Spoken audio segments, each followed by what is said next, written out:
Hi friends, అందరికీ నమస్తే. మనం మాట్లాడుకునే topic Uber, Ola, Rapido company. ఈ కంపెనీలు డ్రైవర్లని మస్తు నష్టంలో తీసుకుపోతున్నాయి ఫ్రెండ్స్. దీని గురించి ఎంతోమంది మాట్లాడుతున్నారు, అయినా ప్రయోజనం లేదు.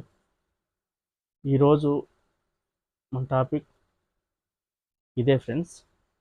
ఈ వీడియో షేర్ చేయండి ఫ్రెండ్స్, మన డ్రైవర్ల సోదరులందరికీ.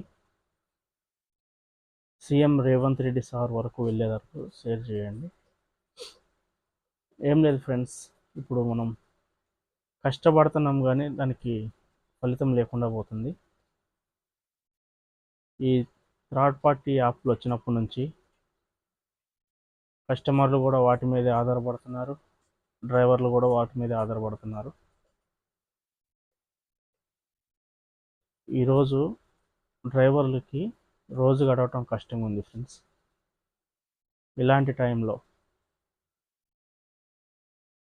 ఫోన్ రీఛార్జీలు పెరుగుతాయి, డీజిల్ పెరుగుతుంది, అన్నీ పెరుగుతాయి. కానీ ఒక డ్రైవర్కి ఆదాయం మాత్రం పెరగదు. ఇది ఇలానే కొనసాగిందంటే డ్రైవర్ల పరిస్థితి మరీ ఘోరంగా ఉంటుంది ఫ్రెండ్స్. నేను వారం రోజుల నుంచి క్యాబ్ తీయటం లేదు, ఎందుకంటే ఆ అమౌంట్ నాకు సెట్ అవ్వటం లేదు. నాకు ఈఎంఐ కట్టేది లేదు, పర్వాలేదు నాకు, ఓకే. కానీ ఈఎంఐ కట్టుకునే వాళ్ళు ఉంటారు, వాళ్ళ పరిస్థితి ఏంటి ఫ్రెండ్స్? ఆలోచించాలి, ప్రతి ఒక్కరూ ఆలోచించి ఈ వీడియోని. మీరు అనుకోవచ్చు, ఈ వీడియో వల్ల నీకేమన్నా లాభం ఉందా అంటే లేదు ఫ్రెండ్స్. ఒక్కసారి చెక్ చేస్తే నా ఛానల్లో 37 సబ్స్క్రైబర్స్ ఉన్నారు. ఎంతమంది? 37. నాకు ఏం లాభం లేదు. కాకుంటే ఇది అందరికీ తెలియాలి ఏం జరుగుతుందని. ఇది ఒకటే. సబ్స్క్రైబ్ చేయండి, చేయకపోండి, అది మీ ఇష్టం. కానీ డ్రైవర్లకి జరిగే అన్యాయానికి కొంచెం సపోర్ట్ చేయండి. నేనేం కస్టమర్ దగ్గర ఎక్కువ డబ్బులు తీసుకోవాలని చెప్పట్లేదు ఫ్రెండ్స్. కస్టమర్ ఎక్కువే ఇస్తున్నారు. కస్టమర్ తప్పంటే కస్టమర్ తప్పేం లేదు, ఎందుకంటే కస్టమర్లు ఎక్కువ డబ్బులు ఇస్తున్నారు. కానీ దీంట్లో ఏమవుతుందంటే 30%, 40% కమిషన్ రూపంలో మధ్యలో మింగేస్తున్నారు. మధ్యలో మింగేయటం వల్ల ఏమవుతుంది? ఎవరికి లాస్ అవుతుంది? డ్రైవర్లకే లాస్ అవుతుంది. ట్రాఫిక్లో కష్టపడి, హైదరాబాద్ సిటీ గురించి అందరికీ తెలుసు, ఎంత ట్రాఫిక్ ఉంటుందో, ఎలా ఉంటుందో అందరికీ, ప్రతి ఒక్కరికి. చిన్న పిల్లవాడిని అడిగినా చెబుతారు హైదరాబాద్ ట్రాఫిక్ గురించి. అలాంటి ట్రాఫిక్లో ఒక్కొక్క అడుగు అడుగు కదిలించుకుంటూ పోవాలి. ఫ్రీగా ఉంటే కొంచెం ఫాస్ట్గా వెళ్తాం, కానీ మనకి ఫ్రీగా అనేది ఆల్మోస్ట్ ఉండదు. ఇంత కష్టపడి అంత దూరం తీసుకెళ్ళిన తర్వాత డీజిల్ పోయి అన్నీ పోయి 100 రూపీస్ మీకు మిగిలింది అంటే ఎంత బాధ అనిపిస్తుంది ఫ్రెండ్స్. 100 రూపీస్కి ఒక మీల్స్ వస్తుంది. ఒక మీల్స్ 100 రూపీస్. ఇంకా డ్రైవర్ తిండి కోసం కష్టపడ్డట్టే ఉంటుంది. మరి ఇంట్లో పిల్లలు ఉంటారు కదా, ఫీజులు ఇవన్నీ ఉంటాయి కదా, వాటి గురించి ఎవరు ఆలోచించాలి? నా రిక్వెస్ట్ అలా ఒకటే ఫ్రెండ్స్, ఈ కంపెనీలు తక్కువ కమిషన్ తీసుకుంటే వాళ్ళకి నష్టం ఏమిటి? వాళ్ళు ఇంత చేస్తున్నప్పుడు ఒక్కొక్క కంపెనీ ఫస్ట్ స్టార్టింగ్ వస్తేనే జీరో కమిషన్ అని వస్తారు. జీరో కమిషన్తో స్టార్ట్ అయ్యి 10% అంటారు. అంతటితో ఆగుతారా? ఆగరు. 20% అంటారు. అంతటితో ఆగుతారా? ఆగరు. 30% అంటారు. అంతటితో ఆగుతారా? ఆగరు. యార్డ్లు వేసుకోవాలి బండ్ల మీద అంటారు. వాళ్ళకి అరాచకానికి అడ్డనేది లేదు కదా ఫ్రెండ్స్. మరి ఎవరు మాట్లాడాలి ఇవన్నీ? సామాన్యులు ఎవరితో చెప్పుకోవాలి ఈ బాధలు?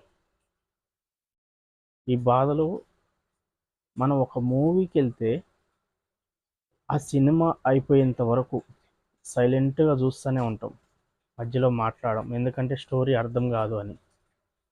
అలాంటిది ఒక డ్రైవర్ కష్టాన్ని సంవత్సరాల తరబడి పోరాడి పోరాడి పోరాడి అలసిపోయారు డ్రైవర్లు. ఎవరు సపోర్ట్ చేయాలి? ప్రజలందరూ సపోర్ట్ చేయాలి, గవర్నమెంట్ సపోర్ట్ చేయాలి. వాళ్ళు మరణించకుండా కాపాడాలి. యాక్సిడెంట్లు, ఇప్పుడు యాక్సిడెంట్లు అయ్యిందంటే, సపోజ్ ఒక డ్రైవర్కి యాక్సిడెంట్ అయ్యిందంటే కొన్ని యూనియన్లు ఉన్నాయి. యూనియన్లు ఉన్నోళ్ళు ఫోన్ చేస్తేనే స్పాట్కి వస్తారు, ఏం ప్రాబ్లం ఏం తెలుసుకొని సాల్వ్ చేస్తారు. అదే ఇప్పుడు ఈ కంపెనీలో ఒక యాక్సిడెంట్ అయితే తెలుగులో మాట్లాడటానికి ఒకటి నొక్కమంటారు, హిందీ, ఇంగ్లీష్. వాళ్ళు ఇవి అన్నీ చెప్పే వరకు బ్లడ్ ఆగుతుందా? ఆగదు. జరిగిన నష్టం తిరిగి వస్తుందా? రాదు. సరే, ఇల్లు గడవక అర్ధరాత్రి బుకింగులు చేస్తారు. Customer care service emergency on ఉంటుంది, మామూలు సర్వీస్ ఆన్ ఉండదు. ఎమర్జెన్సీ అంటే మీకు ఏమైనా ప్రాబ్లం అయిందా అంటారు. చిన్న చిన్న ప్రాబ్లమ్స్ పెద్ద ప్రాబ్లం ఎందుకు కాదు? చిన్న గొడవతో స్టార్ట్ అయ్యి పెద్ద గొడవ దాకా పోదా? ఇప్పుడు కస్టమర్ పెట్టే లొకేషన్ రాంగ్, కొంచెం రాంగ్ ఉంటుంది. దాన్ని కంపెనీ వాడు అక్కడ వరకే దింపేయాలి అని చెప్తాడు. కొంచెం మనం మానవత్వంతో కొంచెం కస్టమర్ చెప్పిన లొకేషన్ని అర్థం చేసుకొని కొంచెం సరే మనకి ఇలాంటి సిచ్యువేషన్ వస్తుందని చెప్పి దింపుతాం మేము. కస్టమర్కి డ్రైవర్కి మధ్యలో ఉండి గొడవ పెట్టే కంపెనీలు ఇవి. బాధతో చెప్తున్నా ఫ్రెండ్స్, ఈ కంపెనీలు కస్టమర్లకి డ్రైవర్లకి గొడవ పెట్టడానికి తయారైన కంపెనీలు ఇవి. మేము అడ్జస్ట్ అవుతాం, కానీ కంపెనీ వాడు అర్థం చేసుకోడు కదా. పికప్ కొంచెం లాంగ్ వస్తుంది, కంపెనీ వాడు 1 కిలోమీటర్ పికప్ అని చూపిస్తాడు. ఓకే అని నొక్కగానే అది 3 కిలోమీటర్స్ 4 కిలోమీటర్స్ అవుతుంది. అంటే దాని ఇష్టం. వాడు కంపెనీ వాడు ఏం చేస్తాడు? డైరెక్ట్ ఆకాశంలోంచి రోడ్లోంచి ఆకాశం రోడ్డు చూపిస్తాడు, ఫ్లయింగ్ రోడ్డు చూపిస్తున్నాడు. కానీ మనం వెళ్ళాల్సింది మామూలు రోడ్లోనే కదా, అది 3-4 కిలోమీటర్స్ ఉంటుంది. వాడు ఫ్లయింగ్ రోడ్ వచ్చి 1 కిలోమీటరే చూపిస్తుంది. మన టర్నింగ్లు ఇవన్నీ ఎవరు తిప్పాలి? వాడు వచ్చి తిప్పుతారా? కంపెనీ వాడు తిప్పడు కదా. ఇది చాలా రాంగ్ కంపెనీ వాళ్ళది. ఈ వీడియో కనుక కంపెనీ వాళ్ళైనా చూస్తుంటే 10% కమిషన్ తీసుకోండి, లేదంటే జియో, ఎయిర్టెల్ ఇవన్నీ కంపెనీలాగా రీఛార్జ్ పెట్టండి. రీఛార్జ్ చేసుకుని 1 మంత్ ప్లాన్, 2 మంత్ ప్లాన్ పెట్టండి. ఎందుకు పెట్టలేరు?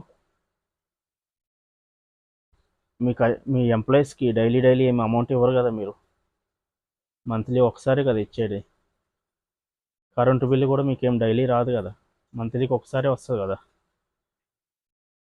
అలానే ఒక క్యాబు 2 క్యాబులు కాదు ఫ్రెండ్స్, హైదరాబాద్లో ఉన్నది లక్షల క్యాబులు ఉన్నాయి, లక్షల క్యాబులు ఉన్నాయి. ఇట్లా 30%, 40% తీసుకుంటే తొందరగా కోటేశ్వర్లు అయిపోవచ్చు. తొందరగా కంపెనీ మూసేసిన అడిగేటోడు లేడు. ఉం? వాళ్ళు ఫాస్ట్గా సంపాదించుకోవటానికి మా పొట్ట కొట్టాలి అవసరమా? ఇది ప్రతి ఒక్కళ్ళు ప్రశ్నించాల్సిన ప్రశ్న.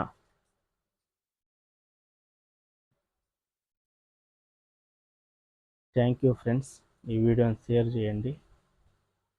లైక్ చేయొద్దులే కానీ షేర్ చేయండి. Thank you. జై హింద్.